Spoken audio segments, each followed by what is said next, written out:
I wish this was actually happening in Lagos, but whichever way, it's awesome. And right now, let's start. How ready is Nigeria to, ready to host over 30 countries here in Nigeria? Yeah, Nigeria is doing fine. So far, so good. It's the fourth time Nigeria is having organizing an event of this magnitude in about 33 years of the creation of the Karate Federation of Nigeria.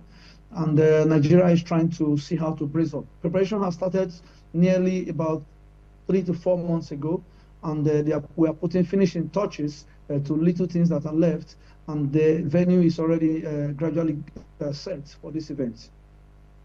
This is the first time Nigeria will be hosting this in over 30 years existence of KFN. I hope we are not under any form of pressure to host Africa. Yeah, definitely there must be pressure. You know, if you've not done something before, you have to meet up with the criteria as set by the world body, which Karate Federation of Nigeria, KFN, is affiliated to. They definitely have an organizing rules.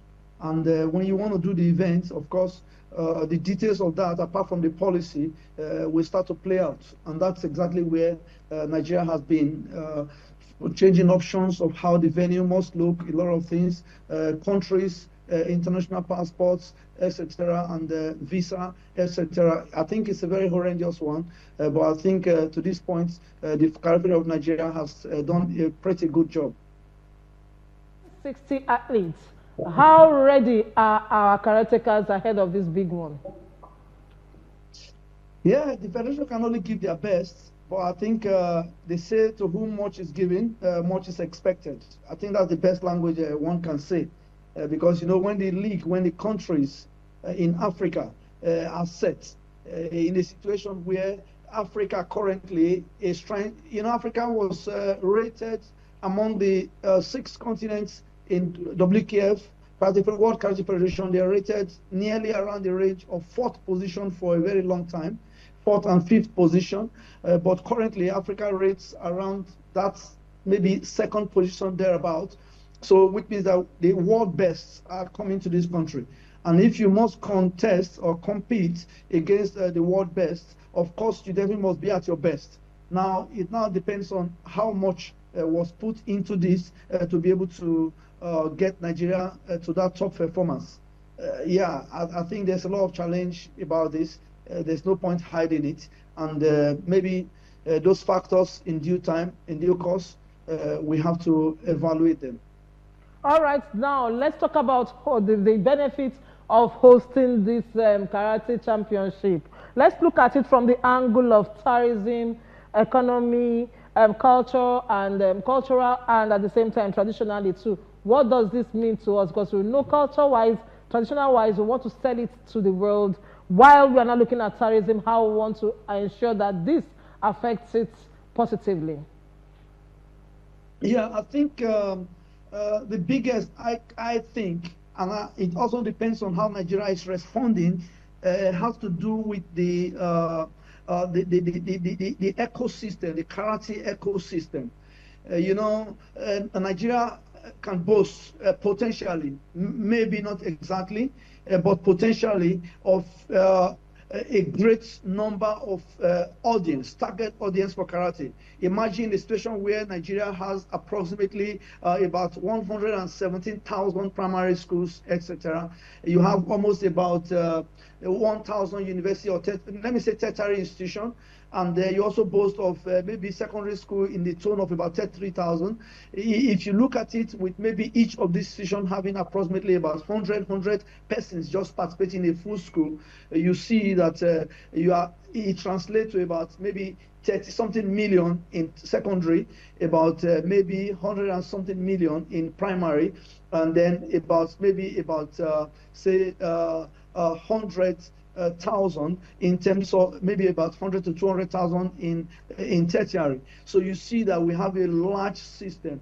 And if you look at the advantages of karate, which we all know from pedagogic and all other factors, security-wise, etc., for the children and for the youth, you see that we have a very large system. and they're bringing this event to this point that Nigeria is seeing the best of this game being brought to us. You know, it's different. Like maybe when we go to Morocco, when you go to maybe South Africa, maybe you go to Botswana or any other country. When you go to those countries, the Nigerian populace, the Nigerian target audience for karate are not really seeing or feeling the impact. It's just like you are telling them that this is the level of performance as expected. This is the practice. This is what people do and all that. But now it's coming now to our domain. It's now here. So really a lot is going to change within the karate ecosystem in Nigeria. That's the biggest I've seen. Yes, secondly, it's also going to help to put Nigeria on a global map, because currently, you know, all the continents in Africa, they have this championship, continent by continent, and it has a lot of value to how you rate when you say based on ranking of athletes in the world. You know, so at the end of the day, you see every continent has that, and this one is coming now to Nigeria. So it's repositioning Nigeria on the global map. Of course, no thanks to the fact that this is the first time Nigeria is doing this kind of event or karate. You know, why we have nations like Egypt, Morocco bringing the world, not just the continent of Africa. Annually, they are bringing it to their country. So there's going to be a lot of changes. So I also think that this one, no matter what it is at the first stage, of course, it's like an incipient one, and it's something that graduates gradually. I really think the needed impact, Nigeria is set to gain that beautiful impact from this sport, from this event. All right, and maybe midweek we'll still be catching up with you to know how the tournament is actually going.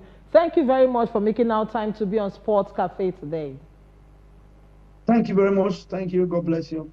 All right, we just heard from the ICT Director, Karate Federation of Nigeria, Abode Olusegun. And from that one, let's quickly just touch this before we go straight to what I said earlier. We'll have two major ones for today, but quickly let's just touch this and tell you that the 5th edition of